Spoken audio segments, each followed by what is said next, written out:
Before love was broken, before silence destroyed everything, two hearts made a promise to a river that never forgets. In the land of Mancon, where the hills stood like silent guards, and the wind carries stories older than memory itself, life moved slowly, but nothing was ever really forgotten. In the land lived a young warrior. His name was Fon. He was strong, the kind of man people stepped aside for. Enemies feared him, elders trusted him, but strength was not the only thing he carried. There was someone who saw a different side of him.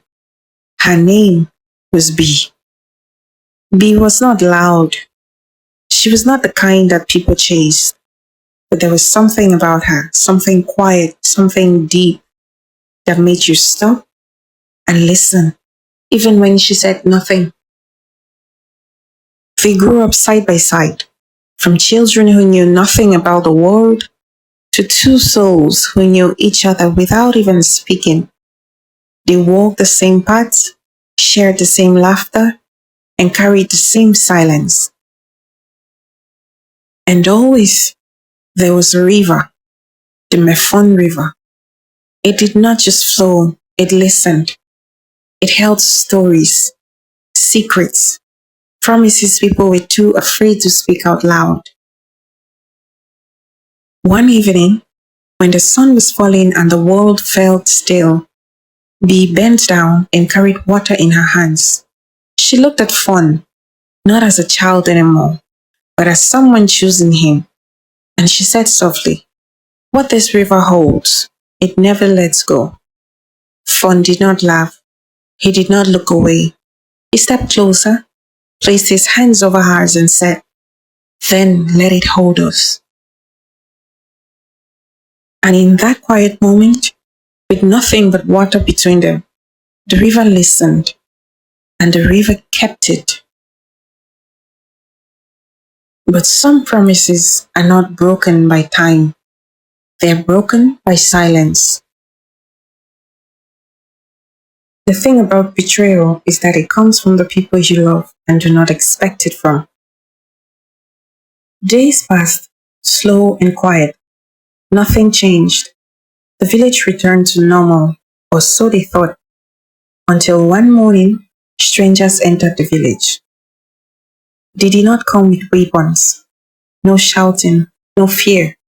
They came with gifts, soft silk, white ivory, gold that caught the sun, wealth that the village had never seen before. And then they spoke. A message from the king of the neighboring village. A powerful king, a feared king, had chosen a bride, Bee. The elder said nothing, no answer, no reaction, just silence. They waited. One day passed, then another, until 7 days were gone. Fon did not worry, not even once. He knew her heart. He knew her spirit. Bee was not a girl who could be bought. She would refuse. She always did. On the 8th day, they called her name. Slowly, she stepped forward. The village grew quiet, and every eye rested on her. She said nothing, not a word, but she stood still, thinking. Her face was calm, her eyes distant. She did not look at the elders. She did not look at the crowd. She did not look even at Fon. Fon waited, still calm, still sure. His heart was steady. He believed he already knew her answer, and he believed nothing could change her mind. But this time, something had changed, and Bee did not refuse the proposal.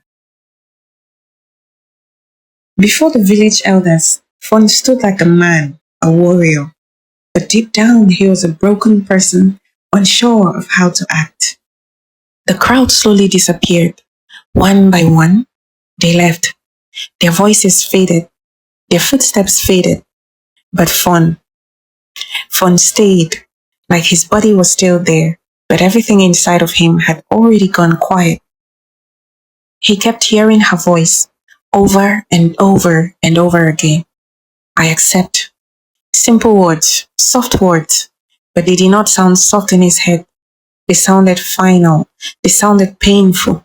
They sounded like a door that was closing. He waited for something else. Maybe she would call his name. Maybe she would try to explain. Maybe she would even look at him and say she did not mean it. But nothing came. And slowly, that silence began to hurt more than the words in his head. So he turned, not because he understood, not because he was ready, but because he could not stand there anymore. He walked away, not toward home, not toward anyone or anything, just away. He just walked. The path felt different, though it was a familiar path. Too quiet, too empty, and every step felt very heavy, like his feet knew something his heart was trying to still accept. And for the first time, the village of his did not feel like home.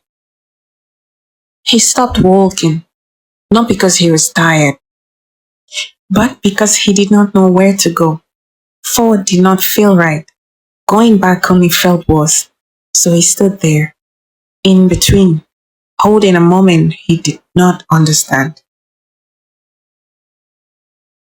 And then it came to him, slowly, painfully. She didn't even struggle to answer. She did not hesitate.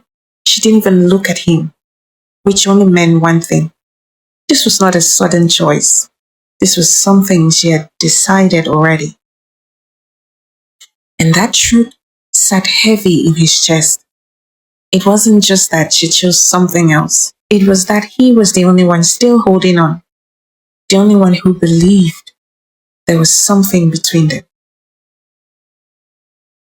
But what Tefon did not know, what no one told him, was that her choice was never about love. Everyone thought they knew why she did it. They talked about it in the market. They whispered about it at the river. They shook their heads and said she chose money over love. But nobody really knew the real reason. The night before she gave her answer, Bee did not sleep. Not for 1 minute. She lay there on her mat and stared at the ceiling. The whole house was quiet. Everyone else was sleeping peacefully. But inside her chest, there was a storm. She kept asking herself the same question over and over and over again. Was there another way? Was there something she was missing? Was there any path that did not cost her anything?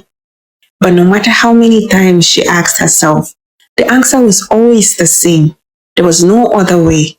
And that truth was breaking her. Everything started 3 days before. Bee's father had called the elders together. Something was coming. He could feel it, so he consulted the oracle. He sat on the ground and he closed his eyes. Then he cast the bones. The room was completely silent. Nobody moved. Nobody spoke. And when the bones landed, the elder who read them did not speak for a long time. He just looked at the pattern. And then slowly he looked at Bee's father, and her father understood. So that night, he called Bee. The oracle had shown many things, but none of them were good. It showed dry land, farms cracked open by the sun, seeds planted that never grew. It showed a river that had grown thin and weak, animals leaving, fish disappearing from the water. It showed mothers boiling water because there was nothing else to cook. Children sitting outside their huts with empty eyes and swollen stomachs. Old men and women too weak to stand. It showed a village that was still standing, but slowly, quietly dying from the inside. But the oracle did not only show the problem, it also showed the answer. There was one man who had enough food stored in his barns to feed the whole village for 2 seasons, enough land to share, enough soldiers to protect the farms from those who would come to steal. And that man was the king. And the king had already sent word. He had seen Bee, and he wanted her as his wife. Her father looked at her and did not say a word.